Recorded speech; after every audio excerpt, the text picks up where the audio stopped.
Hello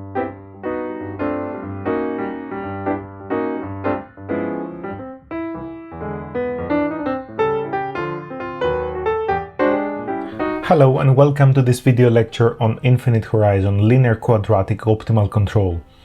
So far we've talked about stability and invariance, Lyapunov stability theory, and we saw how we can solve finite horizon linear quadratic optimal control problems. In the previous video lecture we talked about the concepts of reachability, controllability, stabilizability, and observability. Previously we studied finite horizon optimal control problems of this form, and in fact we discussed 3 different ways to solve them. However, it is not clear how and whether solving this problem can help us design a stabilizing control system. In fact, the receding horizon control strategy kappa n star can lead to an unstable closed-loop system. In this video, we will focus on infinite horizon optimal control problems, that is, problems that have the form shown here. The main differences are that the finite sum has been replaced by an infinite series, there is no terminal cost, and we're looking for infinite sequences of inputs and states. It turns out that dynamic programming is the most appropriate method to study these problems. In this video lecture, we use the dynamic programming approach to make sense of infinite horizon linear quadratic optimal control problems, and we state Bellman's equation, a result of central importance in optimal control. We ask whether a solution exists at all and show that infinite horizon linear quadratic problems yield a stabilizing controller known as the LQR. We conclude with some examples.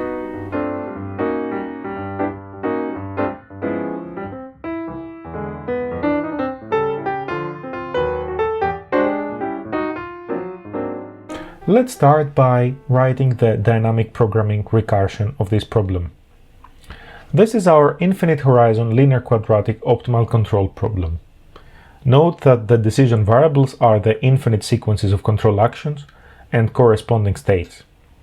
The problem has a quadratic cost function without a terminal cost term, and it is subject to the system dynamics and the initial condition x0 is equal to some given state x. For the problem to have a minimizer, it is necessary that there exists at least one sequence of inputs, such that with the corresponding states, the infinite horizon cost is finite. This is not always the case. To link to the previous lecture, can you think of a system and the cost function where this is not true? We shall denote the value function of this problem by v infinity star. V infinity star is the infimum over all sequences of inputs and states of the cost function, the infimum of the cost function, subject to the system dynamics and the initial condition. Let us now follow the DP procedure to construct a sequence of cost functions Vt star. As we did previously for finite horizon optimal control problems, we define a sequence of functions Vt star where Vt plus 1 star is equal to the DP operator t applied to Vt star, and V0 star is taken in this case to be the zero function. Recall that the DP operator t is given by this formula. It is reasonable to ask whether the DP recursion converges as t goes to infinity. If so, we ask whether the limit of these Vt star is equal to the value function of the infinite horizon problem V infinity star. We will start by showing an important property of V infinity star. If it exists, it satisfies the equation V infinity star is equal to t of V infinity star. This is an important result because it establishes a connection between the infinite horizon value function V infinity star and the dynamic programming operator t. We say that V infinity star is a fixed point of the dynamic programming operator. So once again, V infinity star, if it exists, is a fixed point of the DP operator, that is, V infinity star is equal to t of V infinity star. And if we use the definition of t, we can write this equivalently like this. This is known as Bellman's equation. To prove this, we start by writing down the definition of V infinity star. Next, we split the minimization into 2 parts. Firstly, with respect to u0, and then with respect to the remaining control actions from u1 onwards. This is reminiscent of the dynamic programming procedure we applied to solve finite horizon problems, the main difference being that we applied forwards instead of backwards. The next step is to write the first stage cost separately and move one infimum inside the brackets. The outside infimum is with respect to u0 and is subject to the constraints x1 is ax0 plus bu0 and the initial condition. The inner infimum is with respect to the sequence of inputs u1, u2, and so on. At this point, we need to observe that the infimum inside the brackets is v infinity star evaluated at x1. We can rewrite this now to obtain exactly t of v infinity star. We have proven that the infinite horizon value function v infinity star satisfies this equation. This is known as Bellman's equation. Note that this does not mean that Bellman's equation has only one solution. Therefore, if we find a function v that satisfies Bellman's equation, this does not mean that this function is equal to v infinity star.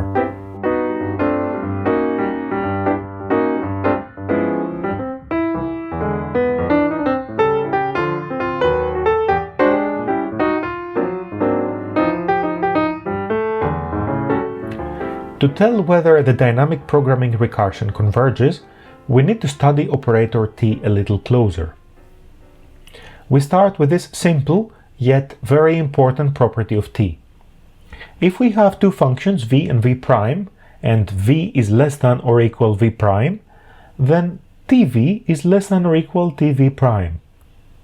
This is referred to as the monotonicity property of t. We have that v0 star is equal to 0 and v1 star is equal to t of v0 star. And this is equal to the quadratic function 1/2 x transpose qx, which is naturally larger than or equal to 0. By virtue of the monotonicity property of t, and since v0 star is below v1 star, we have that t of v0 star is below t of v1 star.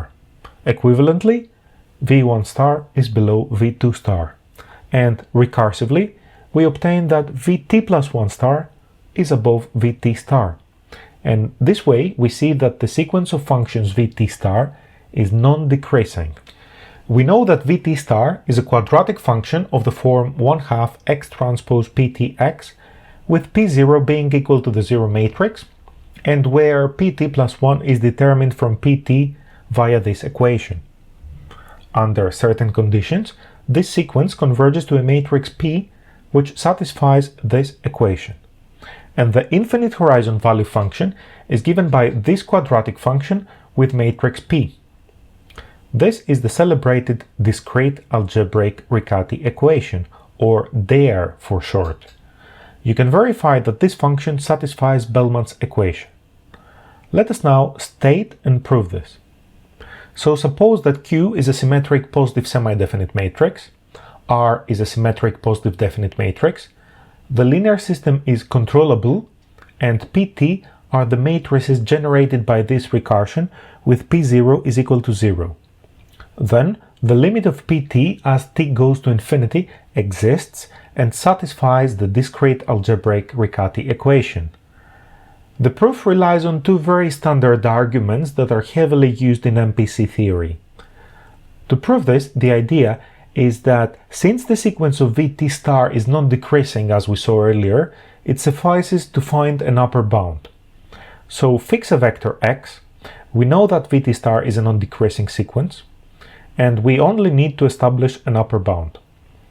Since the system is controllable, there is a sequence of control actions of length little n, denoted by u bar n, such that after n steps, the state of the system reaches exactly the origin.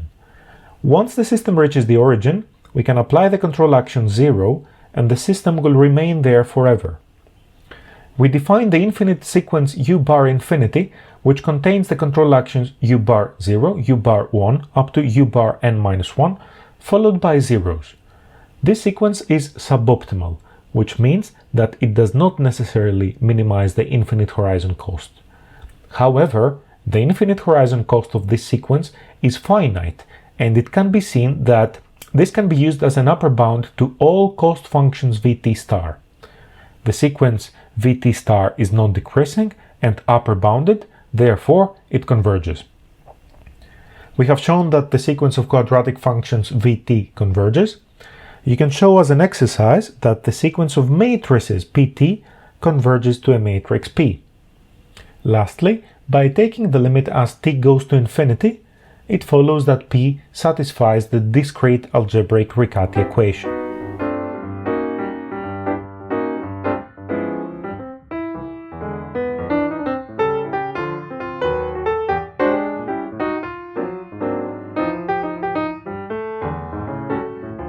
Next, we shall state but not prove a stronger result.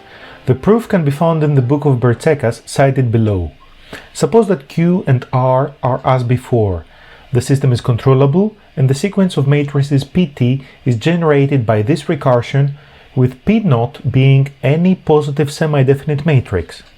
In addition, suppose that Q can be written as C transpose C and the pair AC is observable.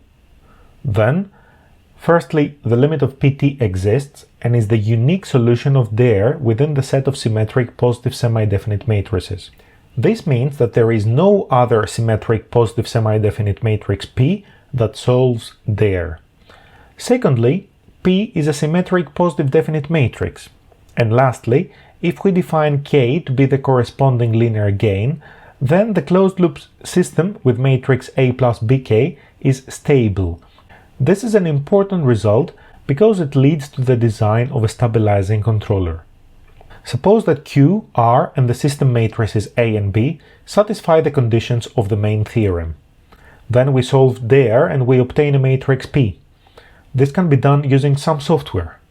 We then determine a matrix K using this formula, and the linear controller K infinity star of x is equal to Kx is a stabilizing controller for our system. In other words, the closed loop system with this controller is globally exponentially stable. The controller K infinity star is known as the linear-quadratic regulator. Now recall that in the finite-horizon case we would obtain finite sequences of control laws k1 star, k2 star up to kn star. These functions kt star were in general different functions from one another. On the other hand, in the infinite horizon case, we have an infinite sequence of control laws k1 star, k2 star, and so on, where all control laws are equal to kx. So we have the same control law, or as we say, we have time-invariant control laws. In this case, the receding horizon control law, k infinity star of x, as we said earlier, renders the closed loop system globally exponentially stable. To show that the closed loop system is globally exponentially stable, we employ Lyapunov's stability theorem. I will leave it to you to show that there can be written in this form, where ACL is the closed loop matrix A plus BK and Q bar is Q plus K transpose RK. Note that this equation is actually Lyapunov's equation for ACL. If Q is symmetric and positive definite, then we see that Q bar is also symmetric positive definite, and the quadratic function 1/2 x transpose px becomes a Lyapunov function for the closed loop system.